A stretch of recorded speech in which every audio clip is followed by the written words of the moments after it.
Umar radiallahu anhu says, when Abu Bakr became Khalifa, this is extremely beautiful by the way. I want you to actually put yourself in Medina right now. You live there, Abu Bakr is the Khalifa. He leads the Salah, he leads the prayer. He said every day after Fajr, Abu Bakr radiallahu anhu would go in an opposite direction of his house and he would go deep into the desert. I was very curious, right? What does he do out there? So Umar radiallahu anhu said, I'd watch him every single day. Go to Salat al-Fajr and then Abu Bakr does not return home. He just walks far away into the desert. So he said, every day I'd wonder, ila ayna yakhruj? Where does he go? Where does he go? Where does he go? He said, one day I said to myself, la atba'ani. That's it. I'm going to go follow him and find out what he's doing. I just can't get over this curiosity of mine. So Umar radiallahu anhu said, I kept the pace from him to where he was at the end of my eyesight, meaning I walked just as far away to where I could still see him. And then he said, I saw him go into this beat up old house. So Umar radiallahu anhu said, I quickly went and I hid behind.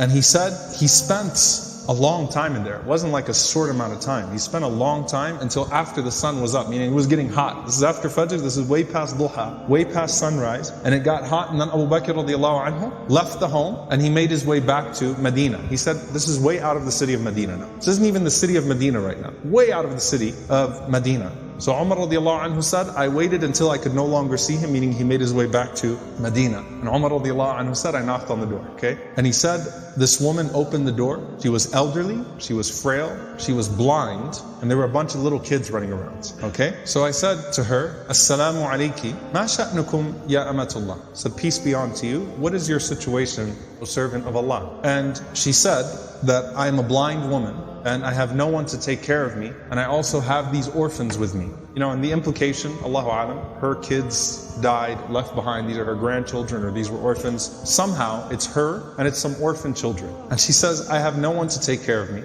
and these orphans. Umar radiallahu anhu said, who is that visitor that comes to you every single day? The answer, she says, I don't know who he is. La yuthkar li ismuhu abada. He never once shared his name with me. He never bothered to tell me his name. Umar radiallahu anhu said, well, what does he do? قالت JazakAllah khair. She said, may Allah reward him. Every morning he comes. Listen, by the way, she details it. She says, he cleans my home. He washes our clothes. He grinds our wheat. He bakes our bread. He cooks our breakfast. And then he leaves. Subhanallah. Think about that. If this was the only narration we had about Abu Bakr, it's incredible. Seriously, the leader, the head of the ummah, the Khalifa, the most important man in the ummah right now, with his station, with his status, and he goes out every morning to this house, and he doesn't even tell the woman what his name is. He's just consider me a secret fa'il khair, right? Just some good doer. Washes the clothes, cleans the house, grinds the wheat, bakes the bread, cooks the breakfast, and then makes his way back to govern the ummah. That is absolutely incredible. Umar radiallahu ta'ala anhu says, every single day, like, is this really what he does every single day? She said, every day, may Allah bless him. Umar radiallahu anhu said, do you pay him anything? She said, nothing. Umar radiallahu ta'ala anhu started to cry and he said, أَتَعَبْتَ الْخُلَفَاءَ بَعْدَكَ يَا أَبَا بَكْر. You have exhausted every successor of yours, O Abu Bakr. You've exhausted us. Anyone that comes after you is exhausted. Because this is a standard that is impossible for us to meet. A gem here, by the way, very important. Can you imagine how many deeds of Abu Bakr that history has never recorded? You know, the books of the fada'il, the virtues of Abu Bakr, the things that he used to do. Can you imagine how many of those secrets he actually managed to hide? And why did he not think of himself too good to still do that thing?